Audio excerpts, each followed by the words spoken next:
सच्चिदानन्दरूपाय विश्वसिपत्ताधिहेतवे तापत्रय विनाशाय श्रीकृष्णाय वयं नमः। যিনি জগতের সৃষ্টিকর্তা সৃষ্টির পালক তিনি আবার মঙ্গলে সৃষ্টির বিনাশক ত্রিতাপে জ্বালা দূর করে শ্রী ভগবান প্রণাম জানাই তোমায় লহ গো প্রণাম।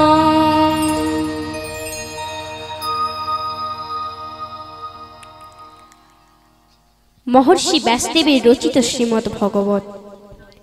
এই ভাগবতকে মধুর বচন দ্বারা সমৃদ্ধ করে ভগবানের মূল প্রতিপাদ্য বিষয় রচনা করেন মহর্ষি ব্যাসদেব।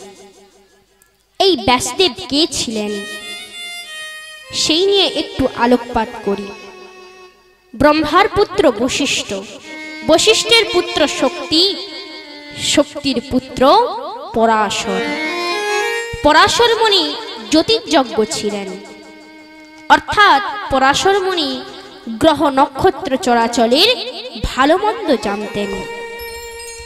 পরাশর মুনি একদিন নদীর ধারে বসে দিনের আকাশে দেখছেন গ্রহ নক্ষত্রের অতি শুভ লক্ষণ।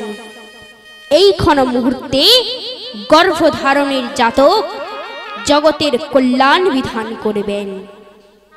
পরাশর মুনি নদীর তীরে এক মৎস্য কন্যাকে দেখতে পেলেন।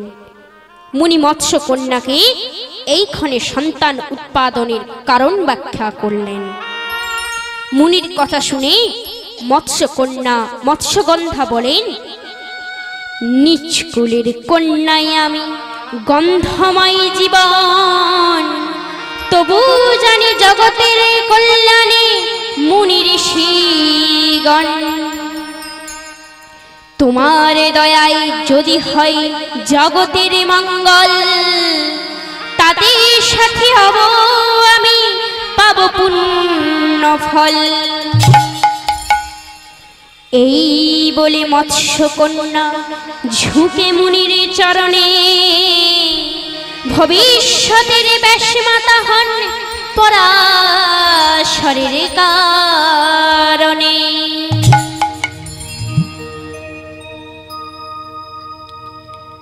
মৎস্যকন্যা মৎস্যগন্ধার পুত্র হলেন ব্যাসদেব। ব্যাসদেব 18টি পুরাণ রচনা করেছিলেন। শ্রীমদ্ ভগবত মহাপুরাণ ব্যাসদেবের রচনা। ব্যাসদেবের জন্মদিন হল গুরু পূর্ণিমা। এই গুরু পূর্ণিমা ব্যাস পূর্ণিমাও বটে।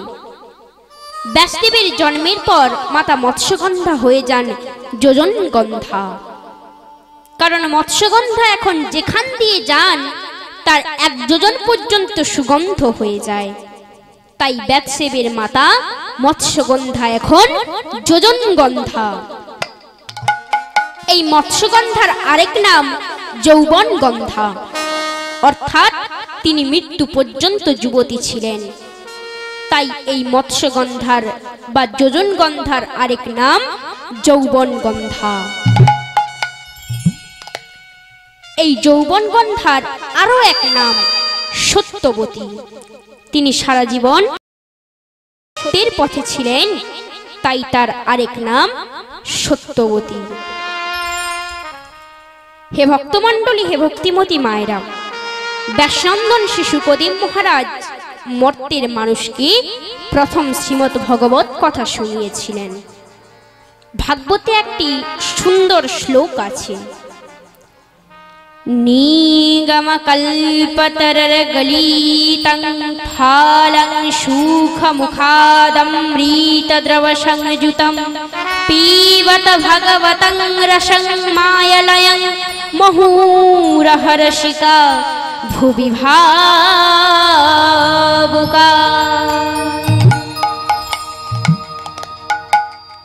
অর্থাৎ শ্রীমদ্ ভগবত খোসাহীন আঠিহীন ফল রসময় সুখ পাখি এটো রঘুময়। হে ভক্তমণ্ডলী, হে ভক্তিমতী মায়েরা, এই শুকদেব মহারাজ কে ছিলেন? গোলক থেকে মর্তে আগমন কেমন করে হলো তারই কিছু আলোকপাত করছি।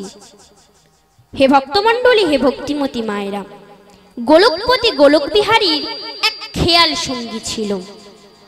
সেই খেয়াল সঙ্গীর নাম সুখ পাখি। সেই সুখ পাখি গোলক বিহারী লক্ষ্মী দেবীকে উপহার দিয়েছিলেন। লক্ষ্মী দেবী সেই সুখ পাখিকে নিয়ে মহানন্দে জীবন কাটাচ্ছিলেন। এদিকে মর্তধামে দর্পিত রাজাদের রূপ ধারণকারী বহু সংখ্যক দত্তদের ভারে আক্রান্ত হয়ে ধরণী দেবী অত্যন্ত পীড়িতা হয়েছিলেন। এর থেকে নিস্তার পাওয়ার জন্য ধরণী দেবী সৃষ্টিকর্তা প্রজাপিতা ব্রহ্মার শরণাপন্ন হলেন। ব্রহ্মা ধরণী দেবীর দুঃখ গাথা শ্রবণ করলেন। অতঃপর ব্রহ্মদেব ক্ষীর সমুদ্রের তটে উপস্থিত হয়ে সমাধিস্থ হলেন। বসুদেব গৃহে সাক্ষাৎ ভগবান পুরুষ পরা, জনেশতে তৎপ্রিয়ার্থং সম্ভবন্তু সুরাস্ত্রিয়া। অর্থাৎ সমাধিস্থ ব্রহ্মা শোনেন আকাশে বাণী, যদুবংশে জন্ম নিবেন ভগবান অন্তর্যামী। পৃথিবীতে জন্ম নাও দেবাঙ্গনাগণ, শিরোধারে দেবগণ শুনে ব্রহ্মার বচন।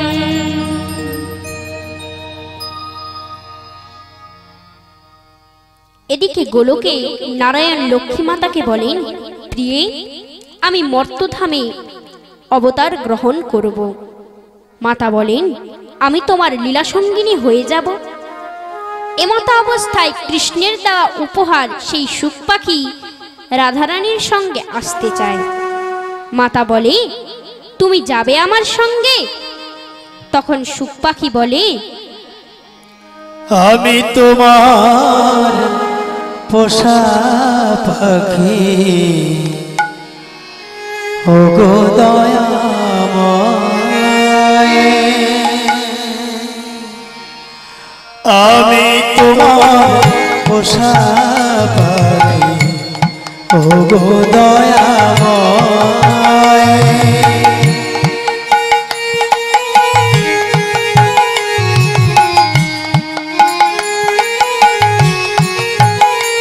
তুমি যেমন চালাও তেমনি চলি, যেমন চালাও তেমনি চলি, ওগো কৃপাময়।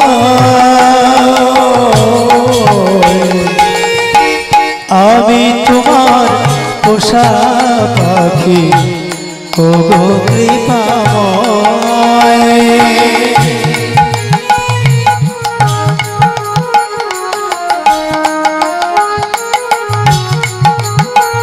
তুমি যেমন বলাও তেমনি বলি, যেমন বলাও তেমনি বলি, ওগো কৃপাময়। আমি তোমার পোষা পাখি, ওগো কৃপাময়।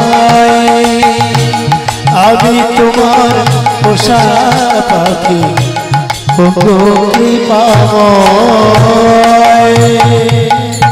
বলুন তো হাত তুলে পরমানন্দে রাধে রাধে। এই বলে নারায়ণ লক্ষ্মী মাতা আর সেই সুখ পাখি চলেছে মর্তধামে। সুখ পাখি যখন কৈলাস পর্বতের ওপর দিয়ে যাচ্ছিল, তখন সুখ পাখি অতি ক্লান্ত হয়ে পড়লে বিশ্রাম নেওয়ার জন্য সেই কৈলাস পর্বতের চারধার দেখতেছিল। সেই কৈলাস পর্বতে একটি বটবৃক্ষের শাখায় শুক পাখি বিশ্রামের জন্য বসে পড়ল। শুক পাখি কৈলাস পর্বতের চারদিক খুব নিরীক করে দেখছে। এমত অবস্থায় শুক পাখির নজরে এলো সেই বটবৃক্ষের তলায় বসে আছেন স্বয়ং দেবাদিদেব মহাদেব এবং মাতা পার্বতী। হরি বল, হরি বল, হরি বল। দেবাদিদেব মহাদেব এবং মাতা পার্বতী এমত অবস্থায় কথোপকথন করছেন। মাতা পার্বতী বলেন, প্রভু, আমার মনে এক প্রশ্ন জেগেছে, আপনাকে জিজ্ঞাসা করব ভাবি, কিন্তু জিজ্ঞাসা করা হয়নি। দেবাদিদেব মহাদেব বলেন, দেবী, আপনি নিঃসংকোচে আমাকে বলতে পারেন আপনার মনে কি প্রশ্ন জেগেছে। মাতা পার্বতী বলেন, প্রভু, প্রশ্ন হলো এটাই যে আপনার কণ্ঠে রুদ্রাক্ষের মালায় এত রুদ্রাক্ষের কাঠি কেন? তখন মহাদেব হাসতে হাসতে বলেন, দেবী, আপনি জানেন না আমার কণ্ঠে রুদ্রাক্ষের মালায় এত রুদ্রাক্ষের কাঠি কেন? মাতা পার্বতী বলেন, না প্রভু, আমি জানি না, আপনি আমায় বলুন। মহাদেব বলেন, দেবী, আপনি যতবার দেহত্যাগ করেছেন আমি ততবার আমার এই রুদ্রাক্ষের মালায় একটি করে রুদ্রাক্ষের কাঠি ভরে দিয়েছি। তখন মাতা পার্বতী হাসতে হাসতে বলে, প্রভু, আমি কি দেহত্যাগ করেছি, আপনি কি দেহত্যাগ করেননি? মহাদেব বলেন, হ্যাঁ দেবী, আপনি দেহত্যাগ করেছেন, কিন্তু আমি দেহত্যাগ করিনি। মাতা পার্বতী বলেন, কেন প্রভু, আমি দেহত্যাগ করেছি, আপনি কেন দেহত্যাগ করেননি? মহাদেব বললেন, আমি অমৃত কথা শ্রবণ করেছি, আমি অমৃত পান করেছি, তাই আমি অমর, তাই আমি দেহত্যাগ করিনি। হে ভক্তমণ্ডলী, হে ভক্তিমতী মায়েরা, এই জগতে যারা অমৃত কথা শ্রবণ করে, এই জগতে যারা অমৃত পান করে, সে অমর হয়ে যায়। ঠিক সেই রকমও মহাদেব অমৃত কথা শ্রবণ করেছেন বলে মহাদেব অমর হয়ে গিয়েছেন। মাতা পার্বতী বলেন, প্রভু, আপনি আমাকে অমৃত কথা শ্রবণ করান, তাহলে আমিও অমর হয়ে যাব। দেবাদিদেব মহাদেব বলেন, ঠিক আছে দেবী, আমি আপনাকে অমৃত কথা শ্রবণ করাবো, তবে আমি ধ্যানমগ্ন হয়ে আপনাকে অমৃত কথা শ্রবণ করাবো। আপনি আমার বলার মাঝে হু হু করে সম্মতি দেবেন। মাতা পার্বতী বলেন, হ্যাঁ প্রভু, আমি রাজি, আপনি ধ্যানমগ্ন হয়ে আমাকে অমৃত কথা শ্রবণ করান। এই বলে দেবাদিদেব মহাদেব অমৃত কথা শ্রবণ করাতে লাগলেন। কিছু সময় পর মাতা পার্বতী নিদ্রায় চলে গেলেন। সেই বটবৃক্ষের শাখায় বসে থাকা শুক পাখি মনে মনে ভাবছে, আমি যদি মাতা পার্বতীর কণ্ঠস্বর কণ্ঠে ধারণ করে মহাদেবের বলার মাঝে হু হু করে জানান দিই, তাহলে তো মহাদেব অমৃত কথা বলতে থাকবেন, তাহলে আমি অমৃত কথা শ্রবণ করতে পারবো। এই ভেবে শুক পাখি মাতা পার্বতীর কণ্ঠস্বর কণ্ঠে ধারণ করে মহাদেবের বলার মাঝে মাঝে হু হু করে জানান দিতে লাগলেন। কিছু সময় পর যখন মাতা পার্বতীর নিদ্রাভঙ্গ হলো, মাতা পার্বতী বলেন, প্রভু, শ্রীরামচন্দ্র বনবাসে যাওয়ার পর কি হলো? মহাদেব ক্রুদ্ধ হয়ে বলেন, দেবী, কেন? এখন তো ভগবান শ্রীকৃষ্ণ মর্তে অবতীর্ণ হচ্ছেন, আমি সেই লীলা কাহিনী শ্রবণ করাচ্ছি। তখন মাতা পার্বতী লজ্জিত হয়ে অবনত মস্তকে হাত জোড় করে বলেন, প্রভু, আমি নিদ্রায় চলে গিয়েছিলাম, তাই আমি শুনিনি।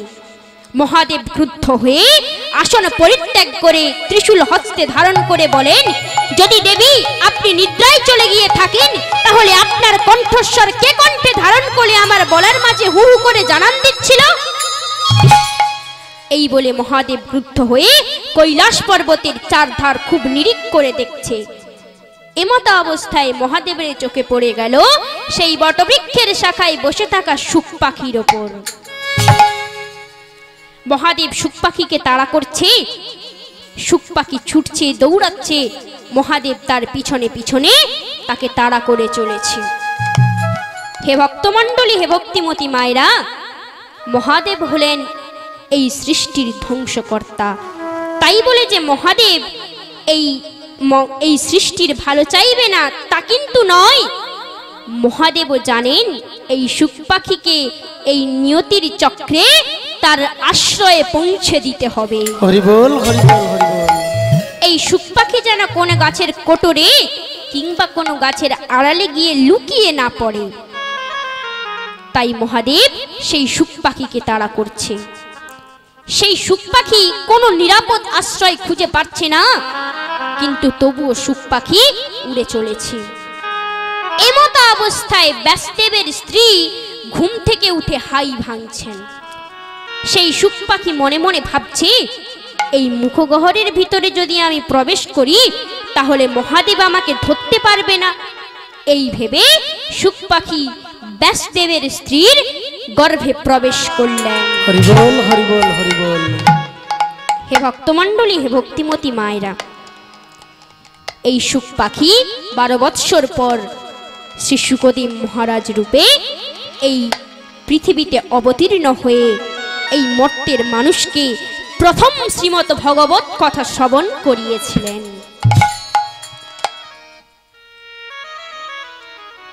হে ভক্তমণ্ডলী, হে ভক্তিমতী মায়েরা, বিশেষ কিছু শুরু হওয়ার আগে বিশেষ কিছুকে কেন্দ্র করেই কিছু শুরু হয়। যেমন পাঠের আগে এই কীর্তনাদি হলো, ঠিক এই রকম শ্রী শুকদেব মহারাজ এই মর্তের মানুষকে ভাগবত শোনাবার আগে, এই ব্যাসাসনে আসার আগে আগত ৮৮,০০০ মুনি ঋষিদের মধ্যে জ্ঞানী এবং বরিষ্ঠ একদা সৈনক মুনি নৈমিষারণ্য ক্ষেত্রে অগ্নিপুত্র সুতমুনিকে ৬টি প্রশ্ন করেন। শাস্ত্রের সার কি?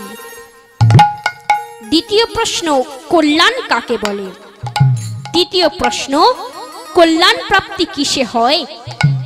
চতুর্থ প্রশ্ন, ভগবান অবতার হয়ে আসেনি কেন? পঞ্চম প্রশ্ন, ভগবান কি কি অবতার হয়েছেন?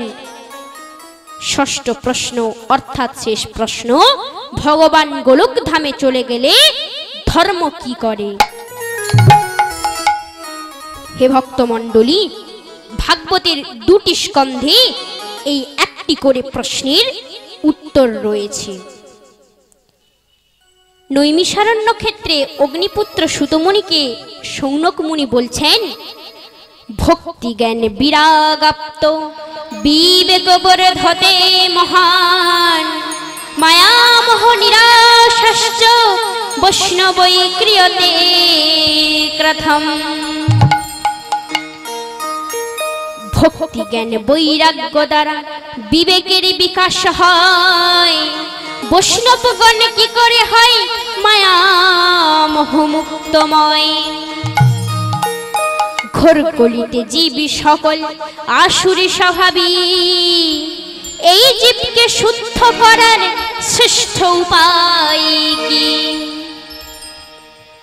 হে ভক্তমণ্ডলী, হে ভক্তিমতী মায়েরা, আজকালকার যুগে পিতামাতা পুত্রকে অন্ধের মতো ভালোবাসার কারণে পুত্রকে প্রদীপ করে গড়ে তুলতে পারছে না। হে ভক্তমণ্ডলী, প্রদীপ যখন আলো প্রদান করে সে তখন আপন পর কোনো কিছুই বিচার করে না। প্রদীপের আপন বলতে যে তাকে জ্বালাতে সাহায্য করে, আর প্রদীপের পর যে তাকে জ্বালাতে সাহায্য করে না। প্রদীপ যখন জ্বলে সে তখন কুড়ে অট্টালিকা কোনো কিছুই বিচার করে না।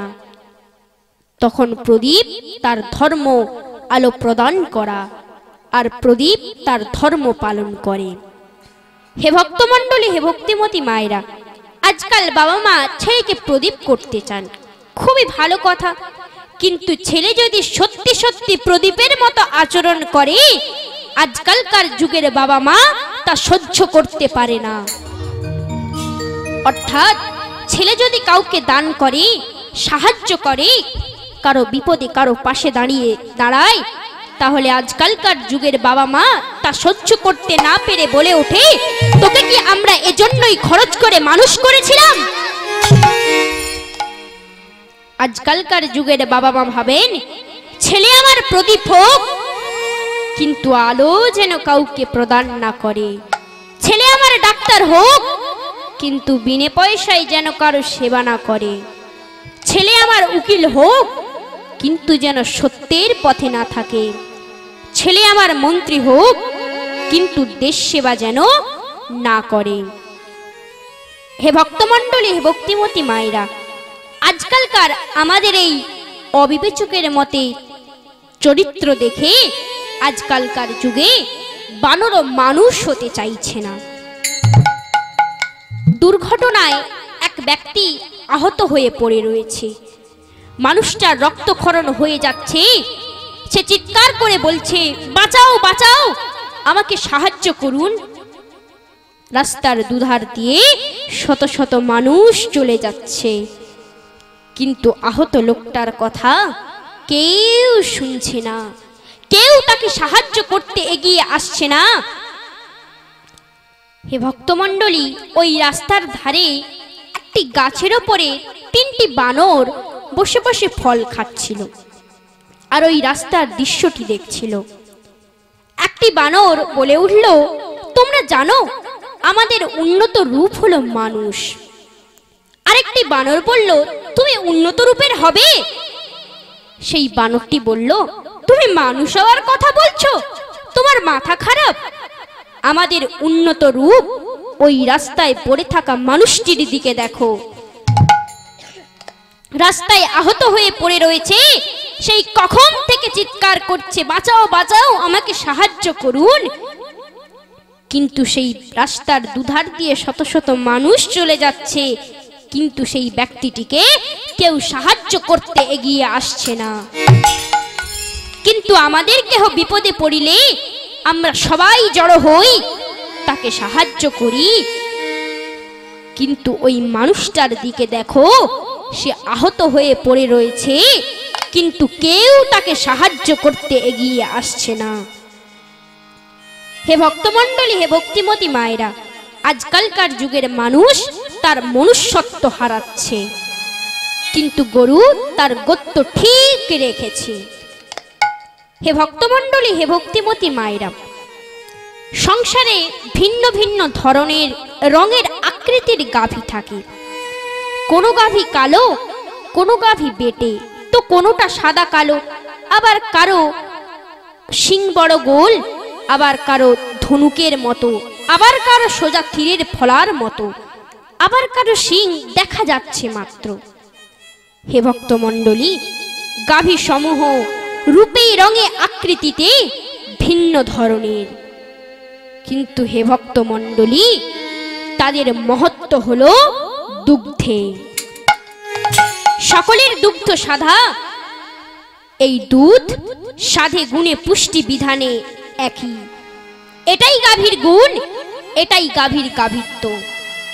কিন্তু হে ভক্তমণ্ডলী, অন্যদিকে দেখুন, সংসারে ভিন্ন ভিন্ন ধরনের, ভিন্ন ভিন্ন রঙের, ভিন্ন ভিন্ন আকৃতির মানুষ আছে। কেহ গোরা, কেহ কালো, কেহ বা শ্যামলা, আকারে কেহ লম্বা, কেহ বেটে, কেহ মধ্যম আকৃতির, কেহ মোটা, কেহ রোগা পাতলা। গাভী সমূহের মতো মানুষ রূপে রঙে আকৃতিতে ভিন্ন ধরনের, কিন্তু হে ভক্তমণ্ডলী, গাভী তার মহত্ব দুগ্ধে ঠিক রেখেছে। কিন্তু মানুষ তার মনুষ্যত্ব রাখতে পারেনি। মানুষের মনুষ্যত্ব হলো সত্য, নিষ্ঠা, শৌচতা, দয়া, ত্যাগ। ভক্তমণ্ডলীর কাছে আমার জিজ্ঞাসা, ভক্তিমতী মায়েদের কাছে আমার জিজ্ঞাসা, এই সমাজে সেলিব্রিটিদের কাছে আমার জিজ্ঞাসা, এই গুণগুলি এই জগতে কজনের মধ্যে আছে? হে ভক্তমণ্ডলী, একটা কথা মনে রাখবেন, আমরা গরুর থেকেও অধম হতে চলেছি। অগ্নিপুত্র সুতমুনি শৌনকমুনিকে বলছেন, কোন সাধনের পথে পাব শাশ্বত ভগবান? মানব জনমে ধন্য হবে কি করিলে কল্যাণ। চিন্তামণির লোক সুখং সুরুদ্র সার্গ সম্পদম প্রযচ্ছতে গুরু প্রীত বৈকুণ্ঠং জগে দুর্লভম। অর্থাৎ চিন্তামণি সুখ দেয় লৌকিক, কল্পবৃক্ষ দেয় স্বর্গীয় সম্পদ। গুরুদেব প্রসন্ন হলে দেন বৈকুণ্ঠ ধাম, যা অতি দুর্লভ। হে ভক্তমণ্ডলী, হে ভক্তিমতী মায়েরা, একটা কথা মনে রাখবেন, এই জগতে গুরু কখনো শিষ্যের খারাপ চান না। এক পৌরাণিক কাহিনী উপস্থাপন করছি, ধ্যান দিয়ে শ্রবণ করুন। চন্দ্রগুপ্ত মগধের যুদ্ধে হেরে গিয়ে নিজ রাজ্যের দিকে ফিরছিল। চন্দ্রগুপ্তের পিছনে পিছনে মগধের সৈন্য ধাওয়া করছে। এই সময় চন্দ্রগুপ্তের গুরু চাণক্য শিষ্যের খোঁজে যাচ্ছিল। চাণক্য দূর থেকে দেখছেন চন্দ্রগুপ্তকে মগধের সৈন্যরা অস্ত্র হাতে তেড়ে আসছে। অতঃপর চাণক্য চন্দ্রগুপ্ত একসঙ্গে মিলিত হলে চাণক্য চন্দ্রগুপ্তকে একটি পুকুরে নেমে লুকিয়ে যেতে বলে। চন্দ্রগুপ্ত ও চাণক্যকে যখন লুকিয়ে যেতে বলে, তখন চন্দ্রগুপ্ত আবার চাণক্যকে বলে, আপনি লুকিয়ে যান। গুরু চাণক্য বলেন, তুমি জোয়ান, তোমার বেঁচে থাকা দরকার, তুমি ওই জলে নেমে যাও। চন্দ্রগুপ্ত মানতে নারাজ। গুরু চাণক্য, আমি তোমাকে আদেশ দিচ্ছি, আমি তোমার গুরু, আমি তোমাকে আদেশ দিয়ে বলছি তুমি ওই জলে নেমে যাও। চন্দ্রগুপ্ত সেই জলে নেমে যায়। অতঃপর মগধের সৈন্যরা এলে গুরু চাণক্যকে বলে, আরেকজন কোথায়? গুরু চাণক্য বলে, ওই জলে চন্দ্রগুপ্ত। চন্দ্রগুপ্ত মনে মনে ভাবছে, গুরু আমাকে জলে নামিয়ে মেরে ফেলার চক্রান্ত করছে। মগধের সৈন্যরা চন্দ্রগুপ্তকে মারার জন্য জলে নামতে গেলে গুরু চাণক্য বলে, লৌহ বস্ত্র খুলে যাও, না হলে জলে ডুবে যাবে, ওর সাথে লড়াই করবে কি করে?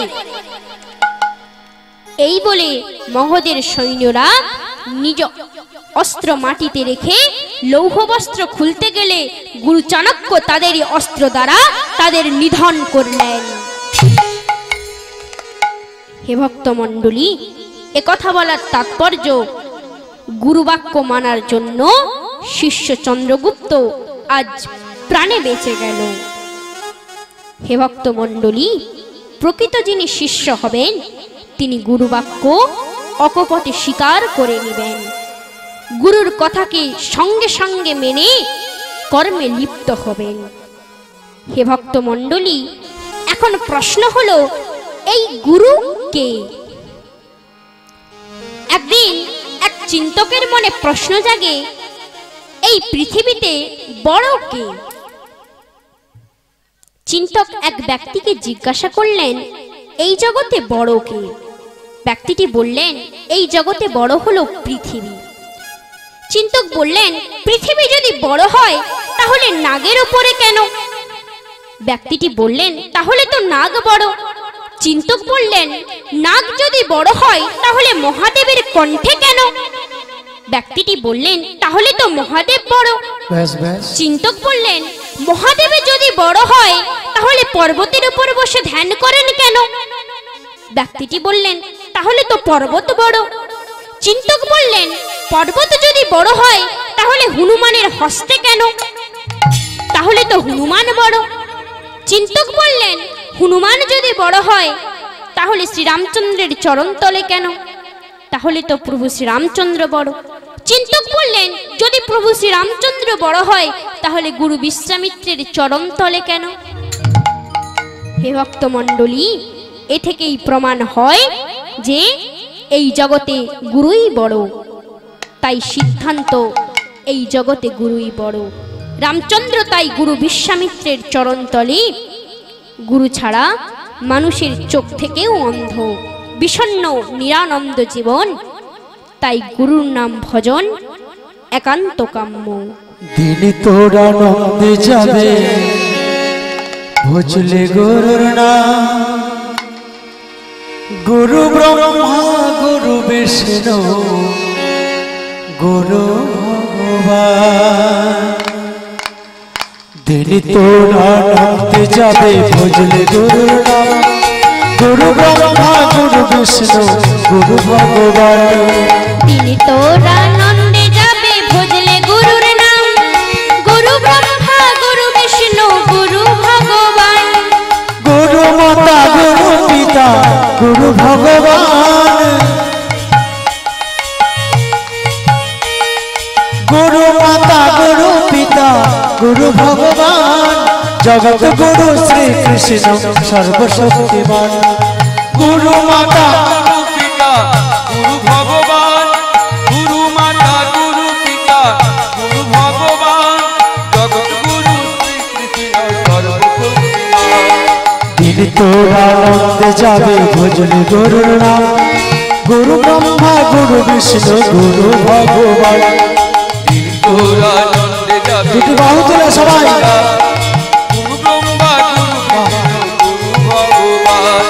গুরু মাতা গুরু পিতা গুরু ভগবান, গুরু মাতা গুরু পিতা গুরু ভগবান। গুরু মাতা গুরু পিতা গুরু ভগবান। গুরু মাতা গুরু পিতা গুরু ভগবান। জগৎ গুরু শ্রী কৃষ্ণ সর্বশক্তিমান। গুরু মাতা গুরু পিতা গুরু ভগবান, গুরু মাতা গুরু পিতা গুরু ভগবান। জগৎ গুরু শ্রীকৃষ্ণ সর্বশক্তিমান। তিনি তোরা নন্দে যাবে ভজলে গুরুর নাম, গুরু ব্রহ্মা গুরু বিষ্ণু গুরু ভগবান। তিনি তোরা নন্দে যাবে ভজলে গুরুর নাম, গুরু ব্রহ্মা গুরু বিষ্ণু গুরু ভগবান। গুরু ব্রহ্মা গুরু বিষ্ণু গুরু ভগবান, গুরু ব্রহ্মা গুরু বিষ্ণু গুরু ভগবান। বলুন দুহাত তুলে পরমানন্দে রাধে রাধে।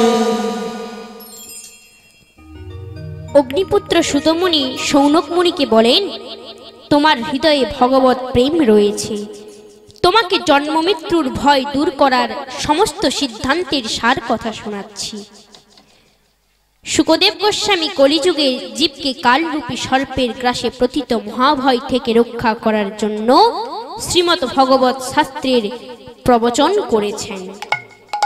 হে ভক্তমণ্ডলী, হে ভক্তিমতী মায়েরা, এই শ্রীমদ্ ভগবত প্রথম কে কাকে বলেছিলেন? এই শ্রীমদ্ ভগবত প্রথম নারায়ণ ব্রহ্মদেবকে বলেছিলেন। ব্রহ্মদেব নারদ মুনিকে বলেছিলেন, নারদ মুনি ব্যাসদেবকে বলেছিলেন, ব্যাসদেব শুকদেব গোস্বামীকে বলেছিলেন, আর শুকদেব গোস্বামী পরীক্ষিত মহারাজকে বলেছিলেন। ব্যাস ব্যাস।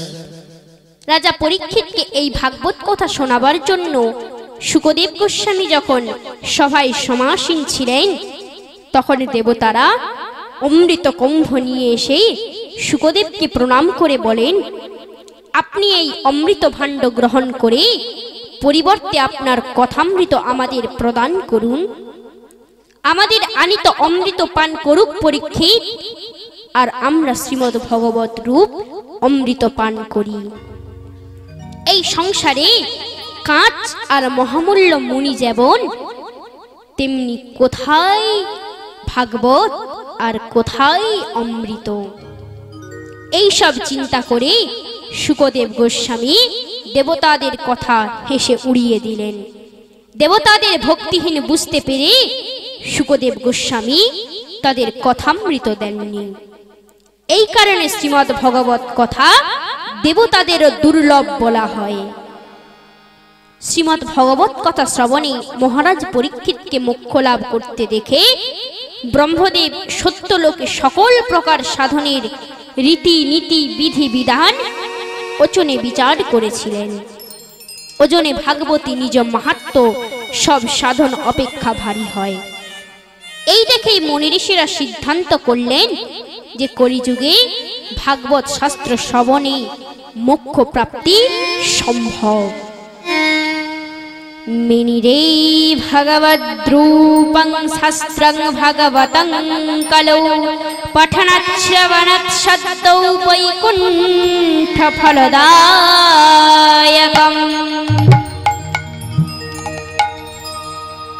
পুরাকালে সনকাদি ঋষিগণ দেবর্ষি নারদকে এই শাস্ত্র শ্রবণ করিয়েছিলেন। দেবর্ষি নারদ যদিও পূর্বেই ব্রহ্মার নিকট এই শাস্ত্র শ্রবণ করেন, তবু সপ্তাহ শ্রবণের বিধি সনকাদি ঋষিগণ নারদকেই বলেছিলেন। একদিন সনকাদি ঋষিগণ সৎসঙ্গের জন্য বিশাল নগরীতে এসেছিলেন। এখানে সনকাদি ঋষিগণ নারদকে ব্যাকুল, চিন্তিত এবং দ্রুতগামী গমনমুখী দেখে প্রশ্ন করলেন, আপনাকে এত ব্যাকুল দেখাচ্ছে কেন? আপনি এত কি চিন্তা করছেন? এত দ্রুত চলেছেনই বা কোথায়? আপনি কোথা থেকে এসেছেন? নারদ মুনি বললেন, এই পৃথিবীকে সর্বশ্রেষ্ঠ লোক মনে করে আমি এখানে এসেছি। এখানে আমি এসে দর্শন করলাম সেতু বন্ধ রামেশ্বর প্রয়াগ কাশী শ্রীরঙ্গ কুরুক্ষেত্র, ভ্রমণ করিলাম গোদাবরী হরিদ্বার যত পূর্ণ তীর্থ। আমি এখানে এসে সেতুবন্ধ রামেশ্বর প্রয়াগ কাশী শ্রীরঙ্গ কুরুক্ষেত্র গোদাবরী হরিদ্বার এমনকি কত পূর্ণ তীর্থ ভ্রমণ করলাম, কিন্তু মনের শান্তি আমি কোথাও পেলাম না। এই অধর্মের কলিযুগ পৃথিবীকে ক্লিষ্ট করে রেখেছে। এখন এখানে সত্য, তপস্যা, শৌচ, দয়া, দান কিছুই নেই। এখানে এসে শুধু আমি দেখছি উদর পূর্তির লাগি অসত্যভাষী সবাই ব্যস্ত, সাধু সন্ত বৈরাগী পাষণ্ডাচারে নিরত।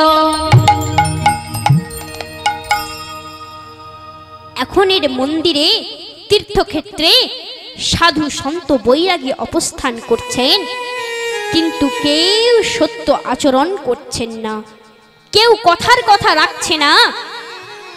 উদাহরণ দিয়ে বলছি, ধ্যান দিয়ে শ্রবণ করুন। এক ব্যক্তি প্রতিদিন মন্দিরে ভগবান দর্শন করতে গেলে প্রণাম করে প্রত্যেকবার মুখ ফুটিয়ে বলেন, প্রভু আমায় 100 টাকা জুটিয়ে দাও। 1 টাকা কমও নয়, আবার 1 টাকা বেশিও নয়। এই কথা ব্যক্তিটি প্রতিদিন মুখ ফুটিয়ে ব্রাহ্মণের সামনে বলতেন। একদিন ব্রাহ্মণ ভাবলেন, এই ব্যক্তিটি যা বলে তাকে সত্য বলে। প্রতিদিন তো বলে, প্রভু আমায় 100 টাকা জুটিয়ে দাও, 1 টাকা কমও নাও, আবার 1 টাকা বেশিও নয়। 1 টাকা কম হলে আমি নেব না, আবার 1 টাকা বেশি হলেও আমি নেব না। এই ভেবে ব্রাহ্মণ দেবতা একটি পুটলিতে 99 টাকা ভরে দিয়ে সেই ব্যক্তির যাওয়ার পথে ফেলে দিলেন। প্রতিদিনের মতো ব্যক্তিটি ভগবান দর্শন করতে এসে মাথা ঠুকিয়ে জোরে জোরে বলছে, প্রভু আমায় 100 টাকা জুটিয়ে দিন। 1 টাকা কমও নয়, আবার 1 টাকা বেশিও নয়। 1 টাকা কমও হলে আমি নেব না, আবার 1 টাকা বেশিও হলে আমি নিব না। এই বলে ব্যক্তিটি মন্দির থেকে প্রস্থান করলেন। ব্যক্তিটি নিজের গৃহের দিকে যাচ্ছেন। ব্যক্তিটি রাস্তায় দেখে একটি থলি পড়ে আছে। ব্যক্তিটি সেই থলিটি কুড়িয়ে নিয়ে ভগবানের গুণকীর্তন করতে করতে থলির মধ্যে থাকা সেই টাকা গুনে দেখে সেই টাকার মধ্যে রয়েছে 99 টাকা। ব্যক্তিটি হাসতে হাসতে বলে, প্রভু থলির দাম 1 টাকা কেটে নিয়েছেন। এই বলে ব্যক্তিটি 99 টাকা নিয়ে গৃহে ফিরে গেলেন। হে ভক্তমণ্ডলী, হে ভক্তিমতী মায়েরা, একথা বলার তাৎপর্য হলো, এই জগতে সবই কথার কথা, মানে কজন? যিনি মানেন তিনি মহান। এই ব্যক্তি প্রতিদিন ভগবানের সামনে মাথা ঠুকিয়ে বলতো, প্রভু আপনি আমায় 100 টাকা জুটিয়ে দিন। 1 টাকা কমও নয়, আবার 1 টাকা বেশিও নয়। 1 টাকা কমও হলে আমি নেব না, আবার 1 টাকা বেশিও হলে নেব না। কিন্তু ব্যক্তিটি প্রভুকে কি বললেন? প্রভু, থলির দাম 1 টাকা কেটে নিয়েছেন। এই বলে ব্যক্তিটি সেই থলিটি নিয়ে চলে গেলেন। তাই হে ভক্তমণ্ডলী, সত্য সত্য বললে হয় না, সত্য শুনলেও হয় না, সত্যকে আচরণের মধ্যে নিয়মে পালন করতে হয়। মনে করুন আপনার রোগ হয়েছে, ডাক্তারবাবু এসে পরীক্ষা নিরীক্ষা করে আপনাকে ঔষধ দিয়েছেন। ঔষধ খাওয়ার নিয়ম বলেছেন, প্রথম নম্বরের ঔষধটি খাওয়ার আগে খাবেন এবং দ্বিতীয় নম্বরের ঔষধটি খাওয়ার পরে খাবেন। এই নিয়মে ঔষধ সেবা করলে আপনার রোগ নিরাময় হবেই হবে। হে ভক্তমণ্ডলী, আমরা রোগীগণ যদি নিষ্ঠার সহিত এই সত্য পালন করি তবে আমাদের রোগ সারবে। কিন্তু যদি আমরা এই সত্যটা শুনে নিই তাহলে কি হবে? হবে না। এই সত্যকে আচরণের মধ্যে নিয়মে পালন করতে হবে। ঠিক এই রকম সত্য আচরণে নিয়মে মেনে যখন প্রভুকে মনে প্রাণে জীবনের প্রতি পলে পলে শয়নে স্বপনে কর্মে ধর্মের সাথে এই মুখ সদাই বলবে,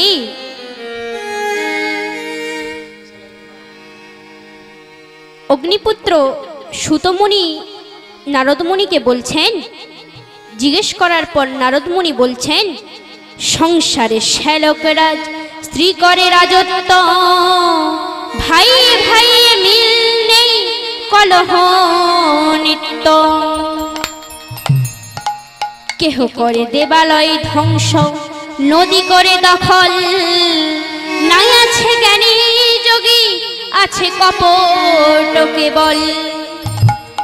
নিরন্নে অন্ন বিক্রি, অর্থে শিক্ষাদান, নারীর জীবনে বিপন্ন, কন্যা না পায় সম্মান। এত কিছু দেখে আমি এলাম যমুনার তীরে, ভগবান শ্রীকৃষ্ণের লীলা ভূমি পরে। দেবর্ষি নারদ বলছেন, কলির দোষ সকল দেখতে দেখতে আমি এখানে উপস্থিত হয়েছি। হে মুনিবর, আমি এক আশ্চর্য ব্যাপার দেখলাম। এক যুবতী স্ত্রী বিষণ্ণ মনে বসেছিল, তার পাশে দুজন বৃদ্ধ পুরুষ দীর্ঘশ্বাস ফেলছিল।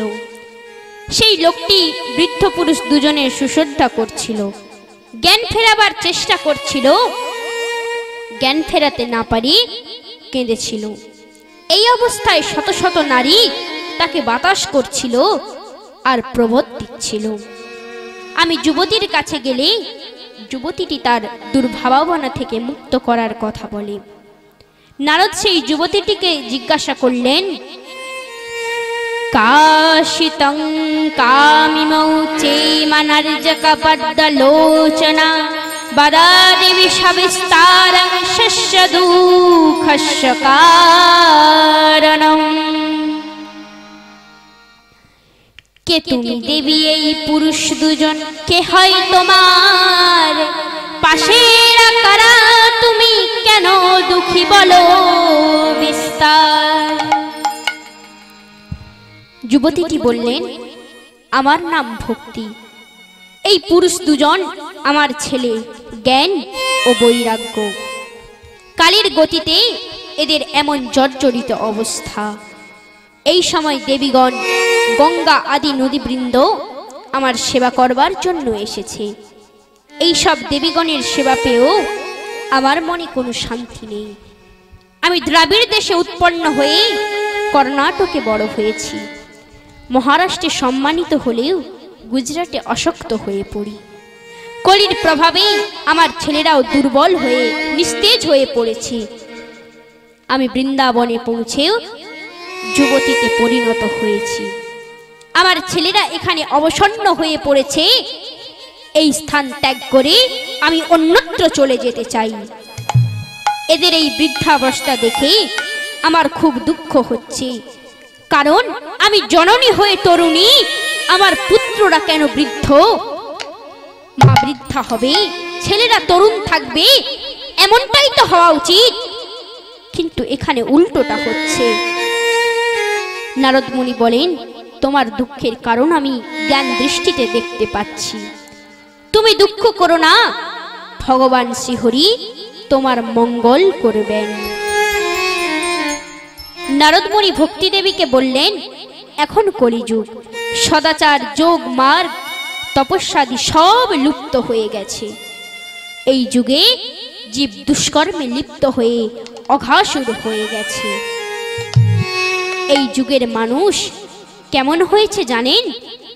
সৎ লোকে দ্রুক হেমলান, দুষ্টরা উন্নত, বুদ্ধিমান ধৈর্যে অটুট, জ্ঞানী পণ্ডিত, বিষয়ানুরাগে মানুষে মানুষে উপেক্ষিত, নিজ পুত্র দেখে না মাতা পিতা জর্জরিত।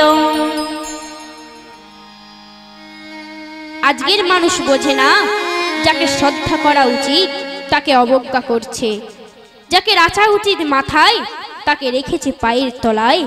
এরা বোঝে না এই জগতে কে আপন আর কে পর। ভাবিয়া দেখো রে মন, কে তোমার আপন, কে তোমার সঙ্গে যাবে,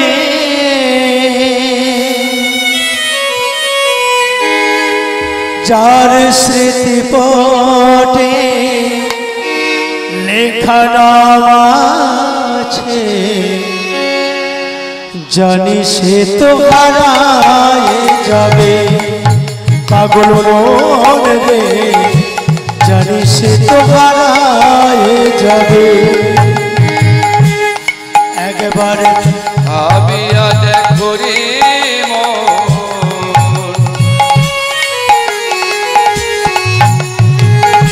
কে তোমার আপন, কে তোমার সঙ্গে যাবে, তার স্মৃতি পটে লেখা নাম আছে, জানি সে তো হারায় যাবে।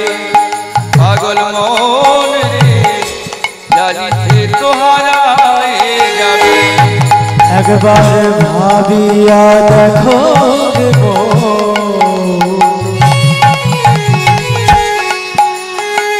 কে তোমার আপন, কে তোমার সঙ্গে যাবে, যার স্মৃতি পটে লেখা নাম আছে, জানি সে তো হারায় যাবে। ওরে মন রে, জানি সে তো হারায় যাবে। একবার ভাবিয়া দেখো রে মন, কে তোমার আপন, কে তোমার সঙ্গে যাবে, যার স্মৃতি পটে লেখা নাম আছে, জানি সে তো হারায় যাবে। ওরে মন রে, জানি সে তো হারায় যাবে। একবার ভাবিয়া দেখো কে তোমার আপন, কে তোমার সঙ্গে যাবে, যার স্মৃতি পটে লেখা নাম আছে, জানি সে তো হারায় যাবে। ওরে মন রে, জানি সে তো হারায় যাবে। বলুন দুহাত তুলে পরমানন্দে রাধে রাধে।